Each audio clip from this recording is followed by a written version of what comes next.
Well, 2009 has been a huge year for DPI. We have had the gyrations of the global financial crisis to deal with. We've had the tragedy of the bushfires. We've had the ups and downs of carbon policy affecting our work. They've affected us in a lot of ways, and we've come out with, I think, a very, very good report card for DPI. We've made some very, very big gains this year. We've continued to provide very good services, and I'm very proud of our staff, as indeed are our ministers. Well, the highlights for 2009 for DPI are difficult to mention without excluding too much else. But if you look at the things we do in agriculture to help the dairy and horticulture sectors work their way through some of the downtimes they've had this year, if you look at the work we've done to attract oil and gas investment, to stimulate recreational fishing, to ensure compliance and the management of the fisheries resource, to get the timber industry strategy up and running, to formulate a new strategic energy policy at the same time as delivering on a range of existing energy reforms, and at the same time to reform a lot of our internal services. We've had so many highlights that they're almost too numerous to mention. But the overriding theme is we're acting strategically, we're looking for the long term, we're very customer focused. There's always room for improvement, but the highlights are many and varied within DPI this year. Well, emergencies always loom large for DPI, and reflecting on any year, and 2009 was no exception. We had the bushfires, as I mentioned.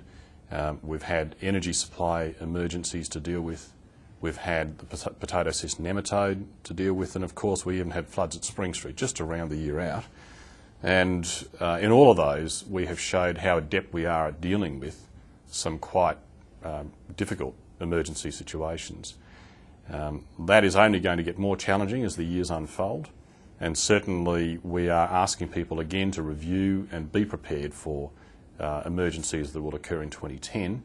And you'll see soon coming through your centres the Essential Staff Information Card, which gives you important information on that subject, and we certainly ask people to look at it, learn it, and keep it with them so that it's a guide to emergency response in 2010.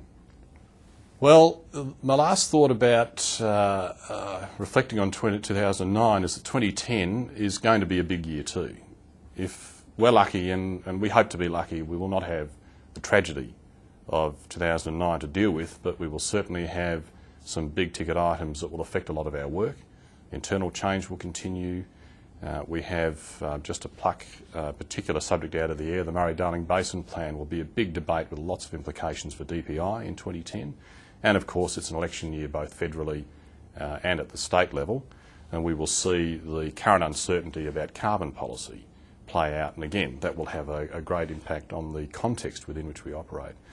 So 2009 was a big year, 2010 will be a big year, and hopefully we will be able to get through 2010 with less tragedy, but continuing to build on our record of achievement for this year. Well, my message to staff for 2010 would be, and indeed for the festive season will be, enjoy yourselves, take a well-earned break, be safe, but at the same time have fun, and we'll see you again next year.